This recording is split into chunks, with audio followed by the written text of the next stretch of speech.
Song Min-jae sat in the shadowy corner of his apartment, its walls barren save for the faded marks where family photos used to hang. The air was heavy with the metallic scent of a city drenched in rain, yet the soft patter on his window brought no solace. Victory had cost him everything. His 45 billion won sat untouched in a cold account, its weight no lighter than the burden he carried from the games. Faces haunted him. A girl who whispered prayers before being struck down. A man who sacrificed himself for Min-jae's survival. And above all, the friend he had fought in the final round, Do Kyung-soo. Min-jae had assumed Kyung-soo was dead, his body left among the countless others on that blood-stained battlefield. Min-jae's fingers brushed over a black notebook sprawled open on his desk. Pages were filled with maps, patterns, and threads tying together unexplained disappearances. For a year, he had hunted the shadows of the organization, tracing whispers of their influence. Yet nothing could prepare him for what he found in his apartment that night. On the edge of his desk lay a small, smooth object he hadn't seen before. It was a stone, black as freshly turned earth, yet it gleamed faintly under the dim light, as though alive. Tentatively, Min-jae reached out and touched its surface.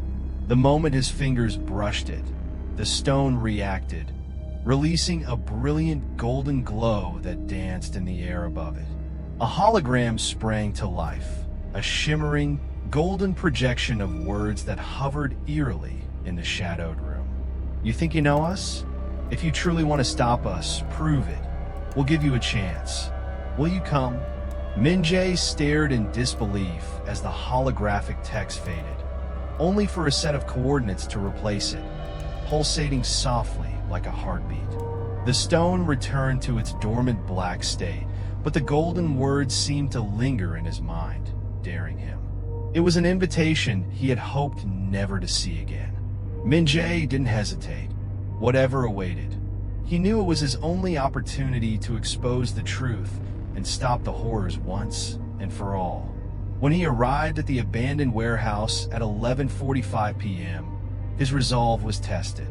The desolation of the area mirrored the despair etched on the faces of those who waited there. Among them, a tattooed man barked threats at a masked guard, while a frail woman cradled her arms, trembling in silence. Min-jae blended into the crowd until the black van arrived, its headlights piercing the darkness. Masked guards emerged, their presence suffocating as they gestured everyone to board. Inside, the van was stark and sterile.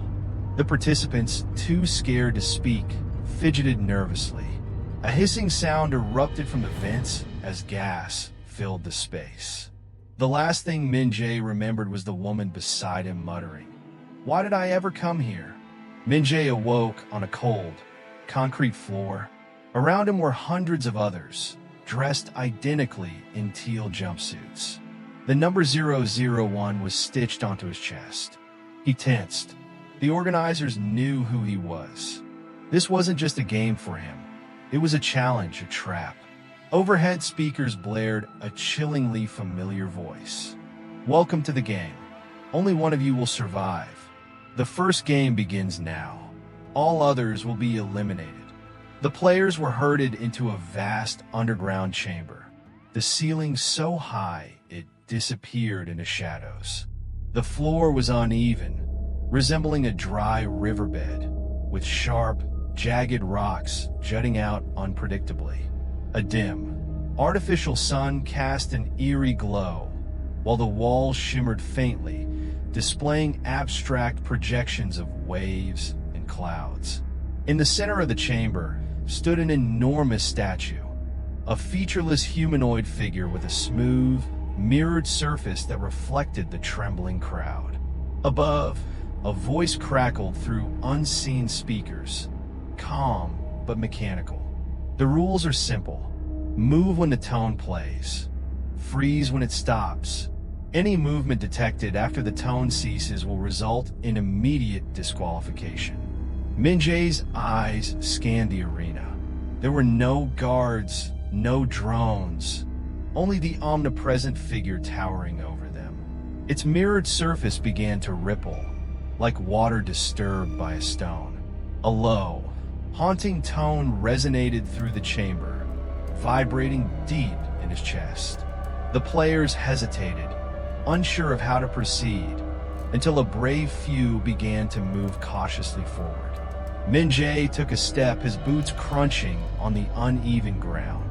The tone abruptly stopped, and he froze mid-stride.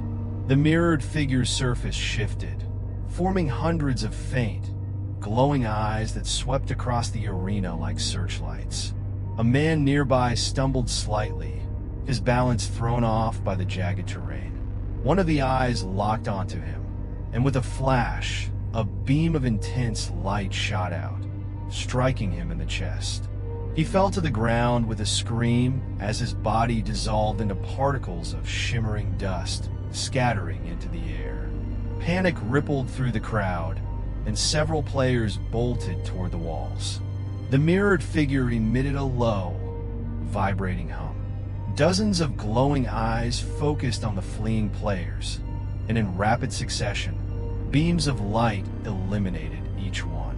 Their screams were brief, drowned out by the sound of the tone starting again. Min-jae clenched his fists, forcing himself to stay calm. He analyzed the pattern of the glowing eyes. They didn't move randomly. They scanned in a circular motion, overlapping at predictable intervals. He realized he could use the shadows cast by the uneven terrain to shield himself from detection. As the tone resumed, he whispered to the young woman beside him, her face pale with fear. "Stay in the shadows. When the light moves, follow it. Trust me." She nodded shakily, and they began to move. The ground made progress slow and treacherous. Some players tripped on the jagged rocks or stumbled into others, causing chaos. The tone stopped again, and Min-jae froze, crouching behind a large boulder. A player to his left didn't stop in time, and the light caught him. The beam struck, and the man vanished in a burst of golden dust. Min-jae's heart raced, but he couldn't let fear consume him. He timed his movements to the rhythm of the tone, memorizing the mirrored figure's scanning pattern. Step by step, he advanced, helping the young woman navigate the dangerous terrain. Near the end of the field, the challenge grew harder. The mirrored figure's eyes began moving faster, and the pauses between tones became shorter. Players panicked, rushing forward and triggering a cascade of eliminations. The air was thick with shimmering dust and the faint echoes of their cries. Min-jae gritted his teeth as the final tone played. Summoning all his strength, he lunged forward, crossing the boundary just as the tone ceased. He turned to see the young woman stumble and fall just a few steps away. Without thinking, he reached out, grabbing her hand and pulling her into the safe zone just as the mirrored figure's gaze swept past. She collapsed beside him, gasping for breath. "Thank you," she whispered, tears streaming down her face. Min-jae nodded silently, his eyes fixed on the mirrored figure, which now stood motionless. Every detail mattered. Every movement it made was a clue. A loud alarm blared, signaling the end of the game. The few remaining players were ushered forward by the disembodied voice. Min-jae glanced back at the field, now eerily silent and empty, save for the faint, golden dust that lingered in the air. That night, as the survivors were returned to their quarters, stark metal rooms with only a bunk and a small vent for air, Min-jae lay on his cot, mentally mapping the facility. The positioning of the guards, the timing of the games, the layout of the corridors, all of it could be useful. As his mind worked, a faint whisper drifted through the vent above him. 001, they know you're here. You'll never leave alive. Min-jae bolted upright, his heart pounding. He scanned the room for the source of the voice, but he was alone. Who had sent the message? Was it a fellow participant, or someone from inside the organization. Either way, it only fueled his resolve. If they wanted to fight, he was ready. The next morning, as the survivors were gathered in the assembly hall for the announcement of the second game, Min-jae's sharp eyes swept over the masked guards and organizers positioned along the walls. Something felt off. One of the masked figures stood differently, his posture too familiar, his stance too deliberate. Min-jae froze. That slight tilt of the head, the way the figure's hands rested behind his back, it couldn't be. As if sensing Min-jae's gaze, the figure turned, slowly pulling off his mask. Min-jae's breath caught in his throat as he locked eyes with the man he thought was long dead. Do Kyung-soo. Dressed in the uniform of the game's organizers, Kyung-soo's face bore the same features. But his eyes were different now.